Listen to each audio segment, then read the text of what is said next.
കള്ളവോട്ട് ആരോപണം നിഷേധിക്കാതെ Thrissur DCC president. Congress പ്രവർത്തകനും ഭാര്യയും കള്ളവോട്ട് ചെയ്തിട്ടുണ്ടെങ്കിൽ അന്വേഷിക്കട്ടെ എന്ന് DCC പ്രസിഡന്റ് ജോസഫ് ടാജറ്റ് പറഞ്ഞു.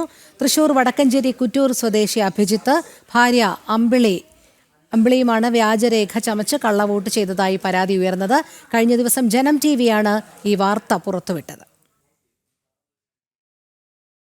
പാർട്ടിയെ സംബന്ധിച്ച് അത്തരത്തിൽ KPCCക്ക് ഒരു പരാതി ലഭിക്കുകയോ അത് പരാതി ലഭിച്ചിട്ടുണ്ടെങ്കിൽ അതിൻ്റെ നടപടിക്രമം അനുസരിച്ച് ഏത് ജില്ലയിൽ നിന്നുള്ള പരാതിയാണെങ്കിൽ ആ DCC പ്രസിഡന്റിന് അന്നേരം തന്നെ ഇതവിടെ മെയിൽ ചെയ്ത് കൊടുത്താൽ അവിടുത്തെ നടപടിക്രമം അനുസരിച്ച് അത് KPC പ്രസിഡന്റ് കാണുന്നതിൻ്റെ ഒപ്പം തന്നെ DCCക്കും അയക്കും. അങ്ങനെ ഒരു പരാതി എനിക്കിതുവരെ നേരിട്ടോ അങ്ങനെ ലഭിച്ചു.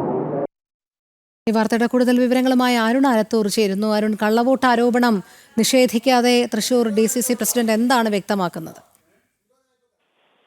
DCC പ്രസിഡന്റ് പറയുന്നത് ഇതിൽ പരാതി ഉണ്ടെങ്കിൽ ഇതിൽ അന്വേഷണമൊക്കെ നടക്കട്ടെ എന്നുള്ള തരത്തിലാണ് പറയുന്നത്. ഏതായാലും കഴിഞ്ഞ ദിവസം നമ്മൾ ജനം TVയാണ് ഇത്തരമൊരു വിഷയം പുറത്തു കൊണ്ടുവന്നത്. തൃശൂർ വടക്കാഞ്ചേരി കുറ്റൂരിൽ താമസിക്കുന്ന അഭിജിത്ത് എന്ന കോൺഗ്രസ് പ്രവർത്തകനും അഭിജിത്തിന്റെ ഭാര്യ അമ്പിളിയുമാണ് വ്യാജരേഖ ചമച്ച് കള്ളവോട്ട് ചെയ്തതായിട്ട് പരാതി ഉയർന്നിരിക്കുന്നത്.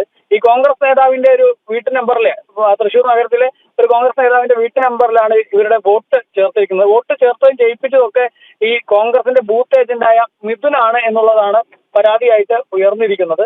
ഏതായാലും ഈ സംഭവത്തെ കുറിച്ച് ചോദിച്ചപ്പോഴാണ് DCC പ്രസിഡന്റായ ജോസഫ് ടാർഗറ്റ് ഈ വിഷയത്തിൽ ആരോപണം നിഷേധിക്കുന്നില്ല, മാത്രമല്ല ഇത് അന്വേഷണം വേണമെങ്കിൽ നടന്നോട്ടെ എന്ന തരത്തിലാണ് DCC പ്രസിഡന്റ് വിഷയത്തിൽ പ്രതികരിക്കുന്നത്. ശരി, അരുൺ ആലത്തൂറാണ് വിവരങ്ങൾ നൽകിയത്.